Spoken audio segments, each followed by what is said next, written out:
Hey there, Grumpy Old Fart here. I'm doing a Heroes Unlimited advice video. I'm titling it Thinking Outside the Box.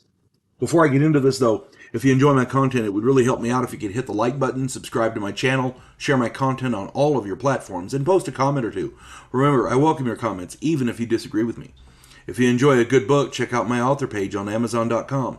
My pen name is H.L. Anderson. You can find all of my books there, including the Drifters series. It's a science fiction, mythological, quirky Western thing with all kinds of weird stuff in there.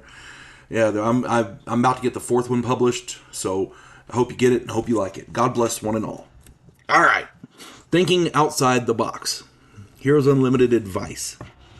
One of the best things about being a game master in any tabletop role playing game is when your players surprise you. This happens more often than when you encourage players to be original and to use their brains. When you have a group of intelligent and imaginative people congregating in one place, you're going to hear ideas and concepts that you had not considered. And that is a good thing. I encourage all of my players to use their brains and their imagination. Sometimes you're going to get ideas that simply defy logic and seemingly ignore reality. That's okay. Maybe the player didn't understand the situation well enough, and that may be your fault. Maybe he's not privy to all the information the rest of the group has. That may be your other player's fault. Sometimes a player comes up with an idea that is so far out there that not only does it have no chance to succeed, but it also defies the laws of physics and the reality of the game. This is usually because they lack critical need-to-know information. Sometimes a player knows all of the pertinent information but comes up with some asinine harebrained scheme anyway. We have three options here. First, he's misunderstood something, which, that happens. We're all human. The second is he's not that bright, and that happens too. The third is he's screwing with you. In the first case, it is your fault or your other player's fault, and you need to fix this. If he doesn't understand the situation, and he should, his character would understand the situation. You can't let him do this plan without being aware of the totality of the situation. And that's something you have to fix this.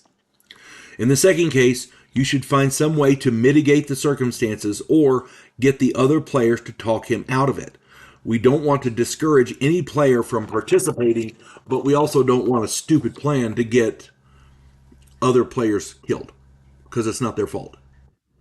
In the third case, you should allow them to do it and let the chips fall where they may. This is their fault, and they're intentionally doing it. It's one of the marks of a good game master to be able to differentiate between the three. A few examples. My good friend Donald loved to make big robots and run us against him. Donald was a really great game master. He had one particular behemoth which was heavily armored. He had it rigged with missiles and rockets and machine guns, God knows what else, a big particle cannon on it. There were 5 players, and it took 2 rounds for him to kill 3 of us. My friend Bobby and I were all that was left. We were hiding in a cellar trying to stay alive. And he looked over and asked me, he was looking at his character sheet, and he looked over and he says, what would this do to that? And he pointed to his character sheet, and I looked, and he had this. He could generate a magnetic field, which was one of his powers. He didn't really understand what it did. Donald's robot was armored, but he didn't have any radiation shielding. Bobby erased the programs and the computer, and the entire robot died. He could have done that at the beginning, but didn't understand what it was. It's up to the game master to make sure the player understands what all they can do. My friend Mark had a villain with vibrational abilities. He could vibrate to become intangible. We couldn't touch him. It was crazy. Another player developed a sonic cannon.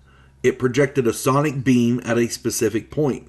A sonic boom, at a specific point. It did no damage to solid people, but stunned them pretty good with the loud boom, But against a person vibrating their molecules to become intangible, it was devastating. Imagine the way the vibrational power works is you vibrate and the molecules of your body separate slightly in order to allow you to pass between the molecules of solid matter, like walls or floors or whatever. Imagine while you're vibrating a sonic boom in your chest.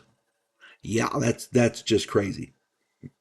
Now remember, when you're thinking outside the box, it's not what you got, it's how you use it. Many players simply don't understand what they've got. Bobby was a really great player, but his tech savvy wasn't great. What was it? Go look up the video Barbarian B&E. Same guy. Great player, really great guy. He just didn't understand what magnetic fields do to computers. So yeah, it was a good game. And as far as Mark's character goes, yeah, we almost killed him and he had to flee. Mark ran a great game too. At any rate, hope this finds everybody well. You folks have a good one. God bless one and all.